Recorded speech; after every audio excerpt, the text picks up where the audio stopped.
همه ما در محیط خانواده، محیط کار، محیط دوستانه و هر جایی که ارتباطی با آدمای دیگه داریم، رفتارهایی از دیگران می‌بینیم که دلمون میخواد تغییر بکنه اون رفتارا و گاهی دلمون میخواد به اونها بگیم بابا درست کن خودتو.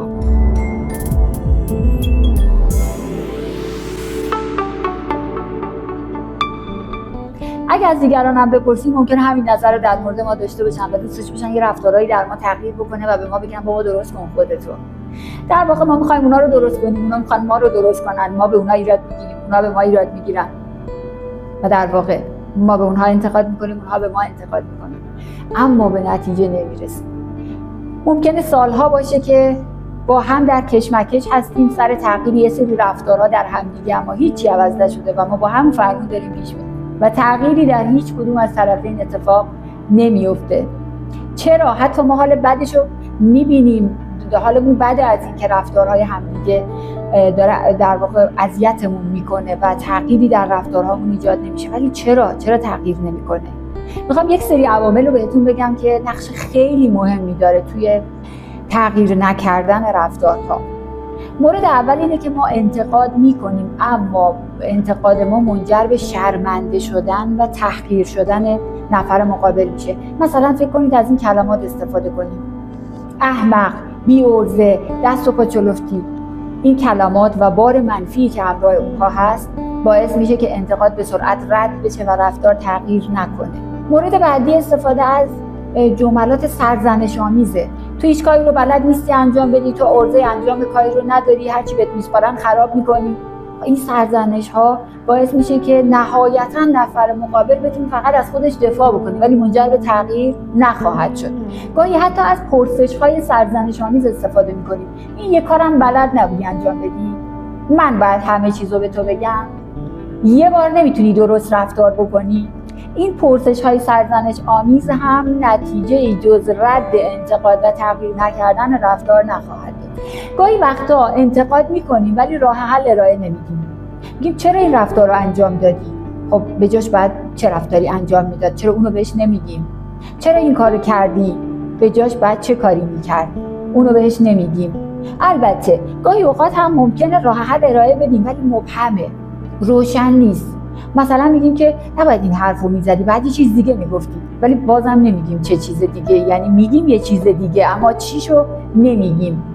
نباید این هزینه رو اونجا انجام میدادی، میتونستی یه جای دیگه این هزینه رو بکنی، ولی نمیگیم که کجا میتونستی این هزینه رو بکنی. گاهی اوقات توی انتقاد کردنمون خیلی از کلمات باید نباید استفاده میکنیم. نباید این حرفو میزدی، نباید اون کارو میکردی، باید اینو میگفتی. این باید و نبایدها فقط عقیده و نظر شخصی ما رو داره تحمیل میکنه به نفر مقابل و هیچ کس دوست نداره نظرات تحمیل شده از سمت دیگران رو بپذیره. پس انتقاد نتیجه ای نخواهد داشت. گاهی اوقات از یک جمله معروفی استفاده میکنیم که خیلی اوقات ممکنه هممون بالاخره از این جمله استفاده کرده باشیم. یه رفتاری صورت گرفته، یک اشکالی پیش اومده، بعد ما میگیم که من که گفتم بهت، من نگفتم این کارو نکن.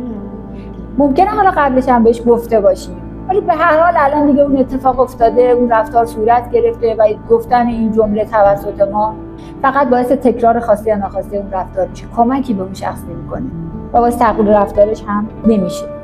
نکته دیگه اینه که گاهی اوقات ما در شرایطی انتقاد میکنیم که وضعیت جسمی روانی خودمون یا نفر مقابلمون اصلا مناسب نیست. ناراحتیم، درد داریم، کلافه‌ایم، بی‌حوصله‌ایم، عصبانی هستیم و فریاد زدن سر دیگری میخوایم رفتارش رو اصلاح بکنیم. با تمسخر کردن، با خندیدن، با کنایه صحبت کردن، با اخم کردن میخوایم رفتارش رو تغییر بدیم. اگر نفر مقابل ما هم در شرایط مناسبی نباشه بازم نمیشه انتقاد رو در این شرایط انجام داد. و البته نکته دیگه‌ای که باید در نظر گرفت اینه که انتقاد در زمان و مکان مناسب انجام بشه. خیلی وقتا می‌بینیم توی یک جمع، توی مهمونی یه دفعه یکی ایرادی از اون یکی میگیره.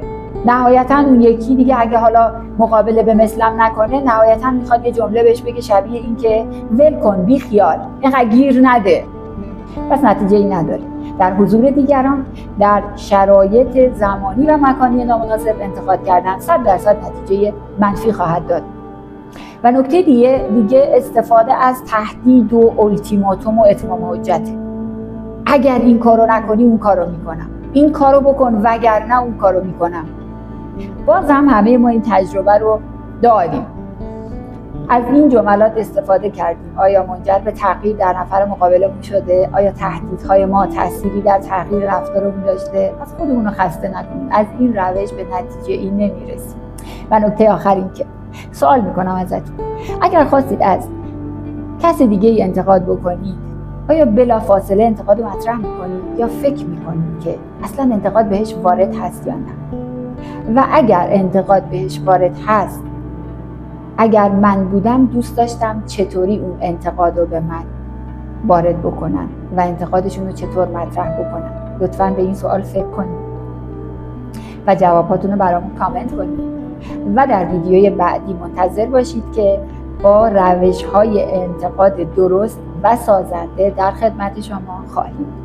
موفق و سربلند باشید.